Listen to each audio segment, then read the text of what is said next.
Welcome, everybody. I am Jesse Mogul, and thank you for joining us on the American Contingency Podcast. We are a united nationwide community of steadfast Americans ready for any challenge that comes our way. We inform, equip, and train so you can prepare, respond, and recover from any man-made, natural disaster, or situation. And my friends, as always, I pump up the guests on this show because it's just amazing that they spend some time with us. And again, just an amazing guest for you today. I got Mario Q on the microphone. He is in charge of the Southeast region. He is one of the coordinators down there. His history, he does some data and analytics work as his job. That was the most I could get out of him on that. He is a veteran of the Marine Corps. He has got an amazing background that is perfectly suited for American contingency. I can't wait to share his story with you today. Welcome to the show, Mario Q. Thank you, Jesse. Thank you for having me. It's a pleasure here. Never done this before, but we'll give my best shot to come across as clear and concise as I can. Well, that was a great opening statement. That was actually very clear and very concise. So you're already nailing it. You're crushing it. Now, Mario did have a little bit of trepidation about getting on the microphone, and I assured him that everything is going to be fun and jovial over here. So I'm going to open up with the best softball question of all softball questions, the one everyone who comes on this show gets. What inspired you to work with American Contingency? Basically, I had known about Mike Glover and Fieldcraft Survival for a couple of years going back, and I like to buy the products that they had in store from Fieldcraft in those years. We're talking about 5 years ago or even longer. And so through that grapevine is that I heard that message from Mike doing content and asking people to get off the bench. It resonated with me immediately when I heard what he had to say, the manner in which he said it. It was something that I had been waiting for a long time to hear. A very moderate message, something that aligned to my values and principles, and that's how I was aware from the very beginning. I was at the right time, right place, just by coincidence, I would say. But that's where it all began, and it hasn't stopped. It's been a work in progress, and I love to be part of the development that is happening. I love finding out how many people saw Get Off the Bench. And I saw it well after I'd heard about American Contingency because Tom Rigsby's in my family. And it still amazes me, like how many people will feel like they were at the right place, right time to hear Get Off the Bench. And then they did get off the bench. So you're one of obviously so many that found it. Can you share how your experiences in life led you to becoming a coordinator for American Contingency? Because obviously you felt like you didn't just want to get off the bench and join American Contingency as a member, but you actually wanted to be part of the admin team. I mean, you're one of the regional coordinators. What fired you up to become even more involved, and what talents did you bring and do you continually bring to AmCon? I would have to attribute that, Jesse, to a lot of people that I'm surrounded by.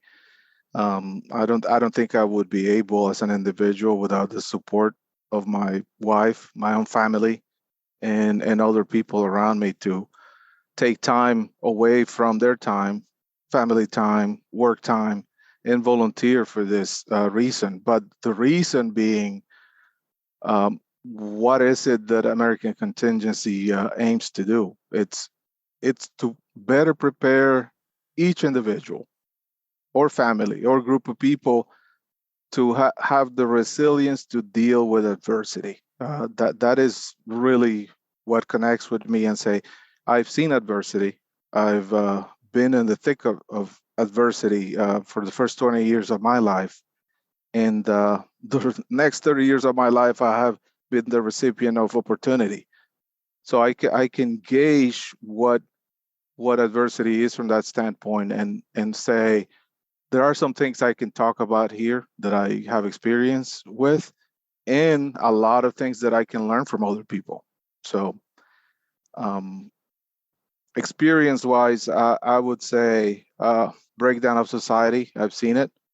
I've seen the kind of a graphic detail of when a situation on a country goes completely wrong, and what happens with people under those circumstances. So that, having witnessed that, not by training or school, but by just life circumstance, kind of brings me back to what we're doing here in American Contingency, and trying to explain to people how to really gauge what's bad from what's not their best time. Yeah, we were talking pre-microphone, and it was very interesting, your background, being born in a foreign country for the first 20 years of your life, living there, then moving to the United States of America, gaining citizenship, joining the Marine Corps. Like, you've got these very different, it's the first 20 years of our life, a lot of chaos, a lot of like you said, adversity. Then you move to the United States, you see this opportunity.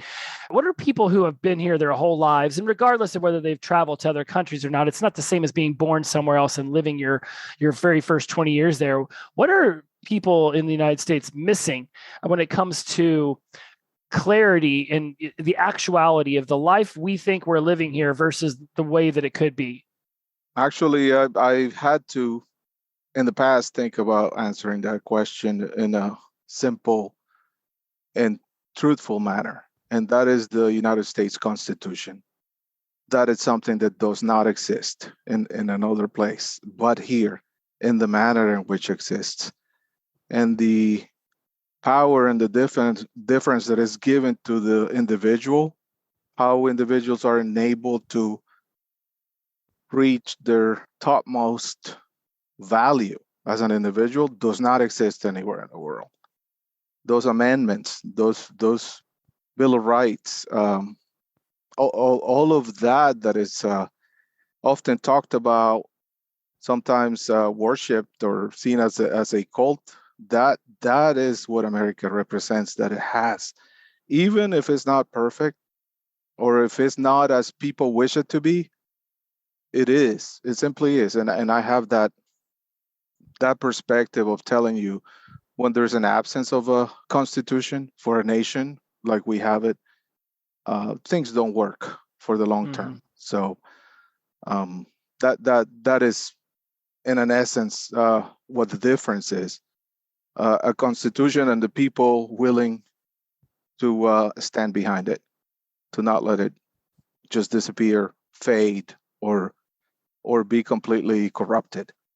Having been born here, I was a bicentennial baby, so my very first baby pictures were all in front of an American flag. I was, American flags all over my room as a child, and I knew at a very young age the power of our Constitution, the Bill of Rights, how the amendments help, the three chambers and the checks and balances and all of this stuff.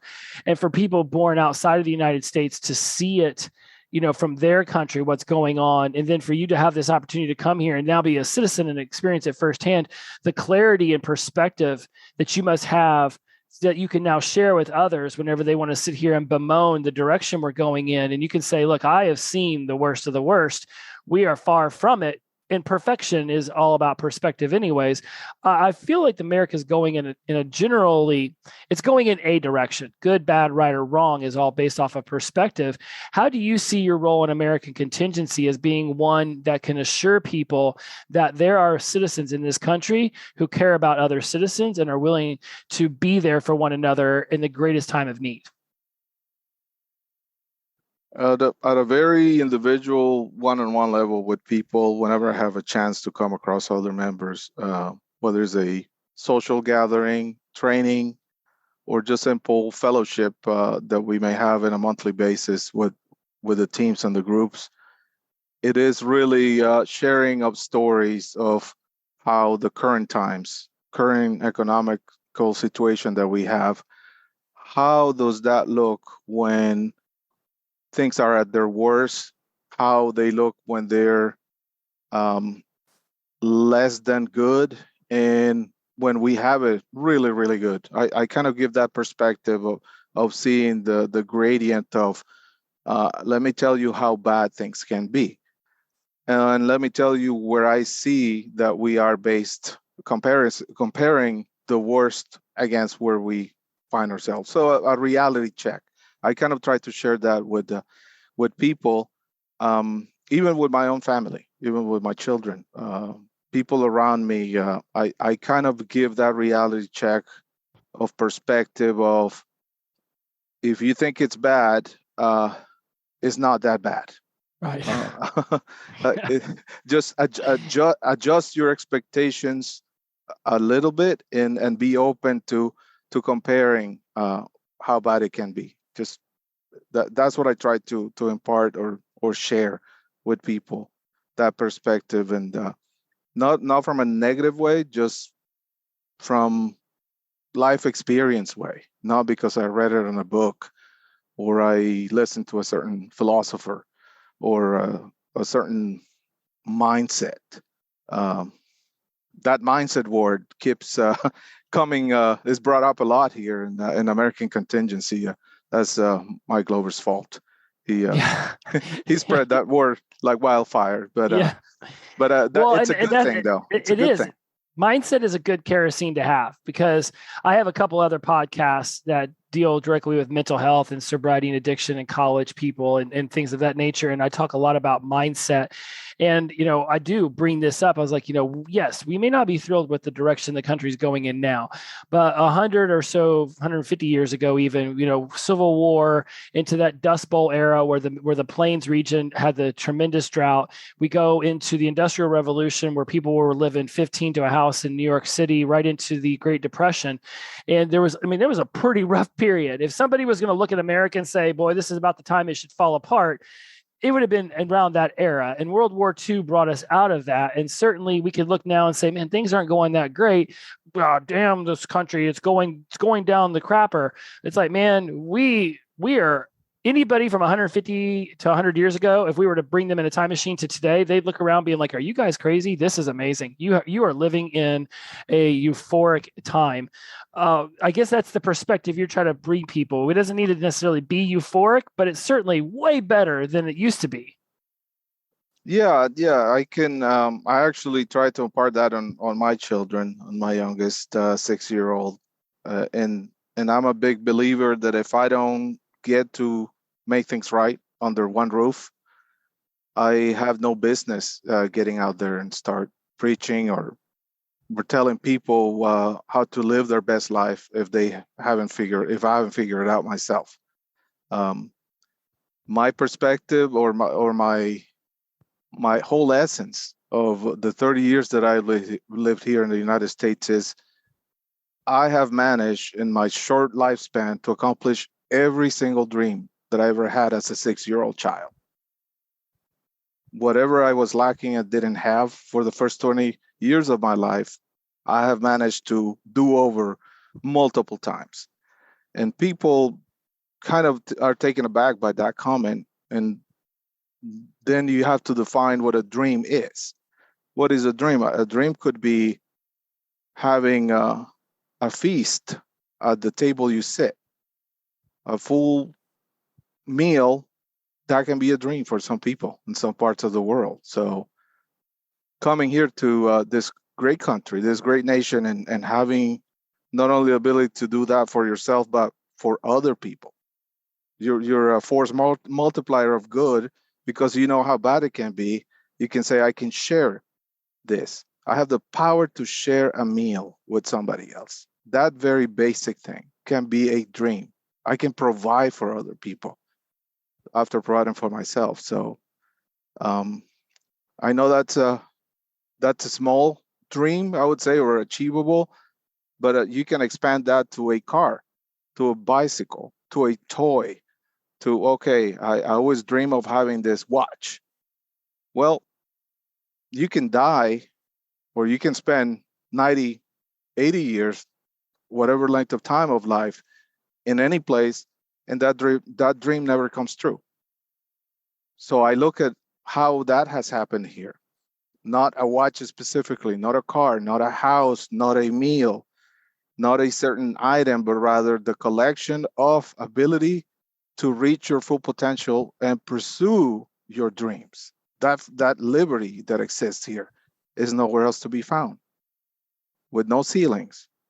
If you reach a ceiling in this nation, there should be also some ways of letting you know that you have, because going beyond that, your ambitions can take you there, and we surely have people in our leadership or our leaders of the nation that have already forgotten what success looks like, and the unchecked ambitions just go on and put us in this situation where Yeah.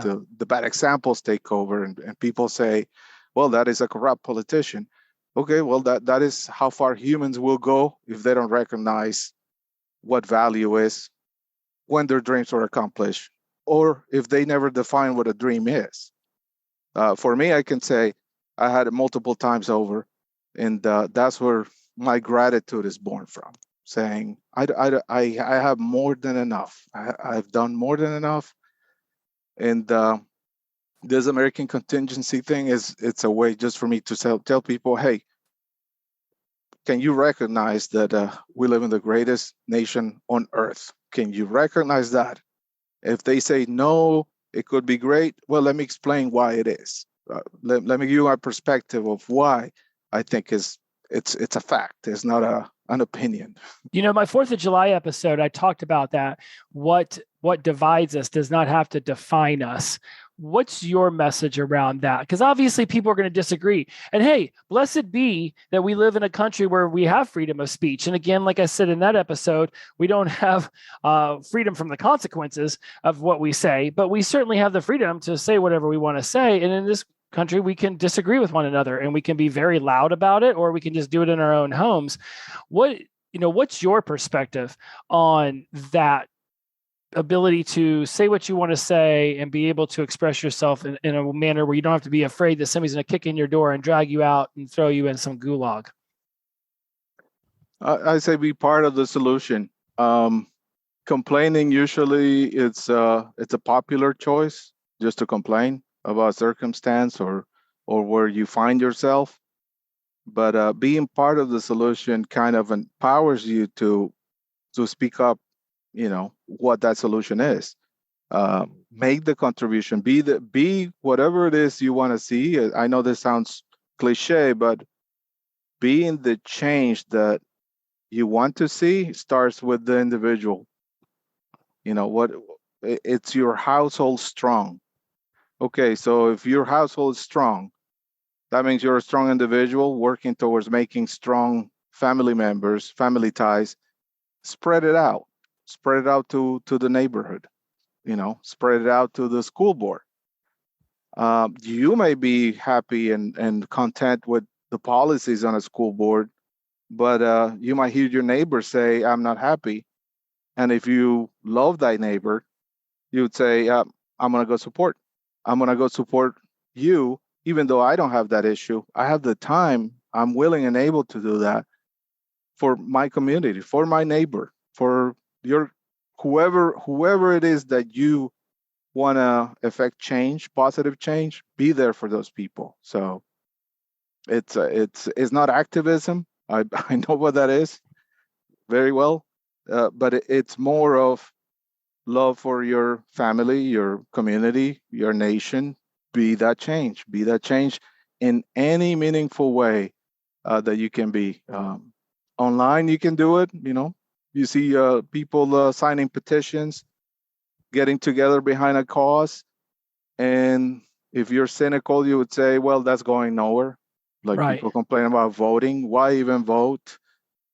Well, if your life has ever been threatened for the simple fact of casting a ballot for a candidate, if you've never been in that circumstance, then you don't understand how powerful that civic duty is. It's not a choice, an obligation, a right, a responsibility. It's all of the above.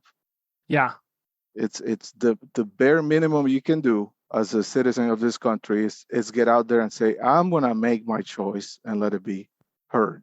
I have this chicken and the chicken versus the egg ideology with American contingency. So perhaps you can give me an answer to this riddle. Across the board, whenever I talk to people from AmCon, they are very much into resiliency, preparing their home, preparing their community. There's this love for wanting to build a strong community, and I wonder, do they come in with this desire to want a strong community and that's what brought them to American contingency, or do they come to American contingency looking for the community and that's what's fueling them? And I feel like it might be a mixture of both even, but I hear community so much. It's not fabricated. It's not just being said because we have microphones in front of us. It is literally built into our fiber to care about our communities.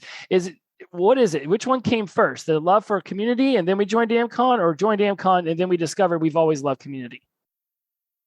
I would say with certainty, just from meeting so many great folks around and gauging their actual mindset through conversations, through engagement, through every time we gather, we find ourselves covering the topics that define like-mindedness. So that is something that I had a discussion once with my local team here in Central Florida, and the words I used were something to the effect of this American contingency, this gathering, this team building, this community, this network, whatever is defined as. If you look at it carefully, it's nothing but a reward for each other's hard work. Everyone has gathered here, has worked hard their whole life, has been a responsible citizen, outstanding citizen, takes care of their family, their household, and just wanted to do more. All of us have that mindset.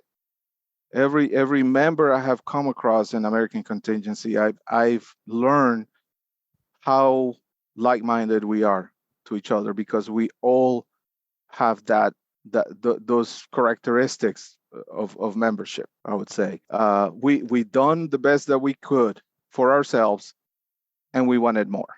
We want more people to find AmCon and be a part of what we're doing because we're stronger together mentality. Are there challenges and barriers that you come across, Mario, when you're introducing AmCon and our ideology and our categories to people? Are there these challenges and barriers you've got to talk people through that might think preparedness is a bunker game? We do get members who are very experienced in areas of preparedness and or I would say in certain aspects of preparedness. You have classical preppers, as the media has described on their elaborate shows, with the elaborate toys or gear or preparation methods. So we have that population, but we also have the population who has just been traumatized by a disaster recently. I've met those members who the reason for approaching the organization was a terrible experience. Is there something specific that you've dealt with recently that you could speak upon? Yeah, I had members that had moved from the Northeast to here to the Southeast region, and had shared their horrible experience through hurricanes and storms on the coastal area, and how the circumstances were terrible for their family. Their experience was one of, we can never go through that again. It was one of those that once is enough to be exposed to, and their reason for that was to join American contingency. We have it also from people have moved from California as well, from the West Coast to the East Coast because of certain disasters that were devastating.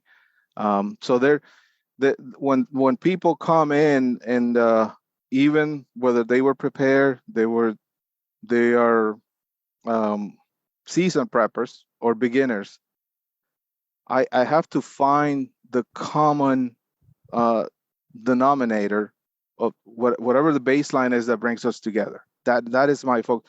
What do I share with this people, with this person, that can enable us to work together, What is that? And what I found throughout this couple of years is it's not a skill set. It's not our academic preparation. It's not the job. It's not even though those traits that I say you work hard all your life and you got into this position of being able to help others. It's not even that. Well, I say, what is it that we all have in common? We all have to eat. We all have to stand up and eat, sit down and eat, have a meal. That is what glue us all together. And so I start the conversation around food all the time. I just say, let's get together and eat. Why? Because what is more essential? Uh, I cannot say let's gather around and start breathing. We already do that automatically. So I say let's gather out for a barbecue, whatever, vegan, meat, Mediterranean, whatever it is that you're into. Let's get together and just have a discussion and a conversation about nothing at all, but just each other's company. That I can connect with anybody around the world. It doesn't matter what culture, language, or background they have. We all have to eat. So that's what I don't break down barriers with, but that's what those are the bridges that I build. It's around the simplest, most basic human traits. Um, Never skill, never is knowledge or experience. It's just simple stuff. Um, I can probably elaborate why that is. Having seen a complete breakdown of society before and seeing what actually worked. It was just people's willingness to help somebody else. Even in the worst circumstances, I've seen the best of people at their worst time. That is an example that I witnessed as a child. I was the recipient of not mercy or help, but just humanity. So I try to give back in that manner. And it was done good unto me. I'm gonna try to do good unto others. That's the basic principle. What brings you hope? We talked about at the beginning of the show. In fact, that's been a common theme this entire episode with you, is this idea of, adversity to opportunity, and, our perspective on what we think is bad. It can shift based on how bad we've seen it. And certainly I have had conversations with people when I've discussed disaster preparedness and such who've never really seen the brutal nature of Mother Nature, just how she can just roar in and destroy lives. And then when somebody does experience it, like everybody in Huntsville did at the beginning of the teens in I think 2011, when people were going out electricity for 2 weeks, and they're like, okay, now we know what it's like to be literally eating the last can of beans in the pantry. What gives you hope when it comes to people's resiliency and willingness to embrace what life can really be if they just are willing to see past their own nose? I'm definitely hopeful whenever somebody joins the organization. Um, that's the easiest, closest circle that I can observe. Outside of that, if I go beyond into society at large, I pay attention to people that learn from or try to learn from whatever is going on their lives. To be specific, it's there are people that seek to be aware, and I believe the awareness it's what I have hope, or my hope builds every time I hear someone becoming aware, aware of their circumstance, aware of their surrounding, aware of what's really going on in this nation, or they're aware where the gas is cheaper. They might be aware where the food, what grocery store has the coupons. That level of awareness, it's enough to give me hope to work with people, to say, hey, there is a mindset there. There's a mindset that you're paying attention to what's around you and doing something about it. Not sure if that's a great answer, but That's what I understand from being hopeful uh, within AMCON and the society at large. It's just people becoming aware that their circumstance is not fixed. It's variable. Your circumstance is not fixed, it's variable. Hey, Kimmy, that is an amazing message. Your mindset that you are paying attention to what's around you and you're doing something about it, that your circumstances aren't fixed. I mean, just a great way to sort of bring us towards the conclusion of your episode. When you look at the current state of affairs of the United States of America, and a lot of people are uneasy about the trajectory of our country, and in fact, the planet at large oftentimes. I'm curious to hear your thoughts on the matter. How do you feel the current state of our union is going, and what gives you hope for, again, I'm going back to the word hope, but with that adversity versus opportunity thing you brought up at the beginning, it's just your message is powerful, Mario. The country is going in whatever direction people's subjective perspective tells them that it is. The hope that you have for a better tomorrow, where's that coming from? It's really through experience that it has been gained. I did not wake up one day and just decided to be Mr. Optimistic. I actually described myself for many years as a pessimist. People would say, well, I said, no, I'm a pessimist. I'm not an optimist. And then from pessimist, I even called myself a cynical. I said, just expecting the worst from the world or your life is no way to live. So I say my hope is it's a combination of experience, spirituality has played a role, but also inspiration from people out there who can define with clear words what the human experience is. So there's a lot of good people to learn from how they describe our human experience. And if you understand what your human experience is, the value that you can appreciate through being conscious to being, why am I here? Why am I alive? What was the purpose of this? And what do I do every breathing day that I wake up? If you can answer that through study, through philosophy, through religion, through spirituality, whichever way you find it, hang on to it and develop that sense of appreciation for every single day, because it's not fixed. Life is not fixed. We're going to get you out of here on this question. I call it the megaphone. Everybody gets their opportunity to share their message to the world. This show obviously can be found border to border and coast to coast and around the entire planet. What is a message you want them to hear from Mario Q today? Yeah, that's going to be as honest and open and vulnerable as I can. I'd say communicate with God individually. Whatever your God is, whatever it's greater than you, whatever you believe has to be greater than you. As for that, to find trust in your God and then on yourself. Without that faith, I'm not sure what there is to this human experience that we call life. Let faith drive you. And in order to have faith, you have to find strength. I say put the faith and put the strength and summon your whole essence behind whatever it is you believe. And you shouldn't find that whatever you believe is wrong. You should just pursue that till the end. That is a megaphone answer, brother. Mario, you have been phenomenal. I can't believe how fast.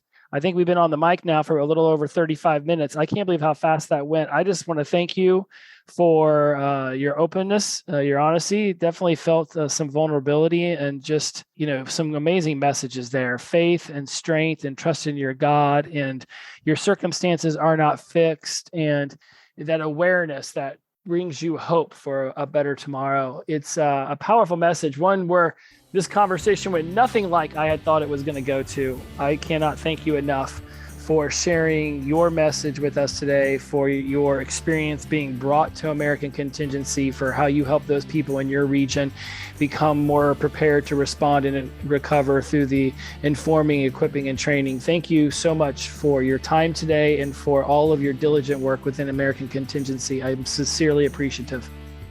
Thank you, Jesse. Glad to be here.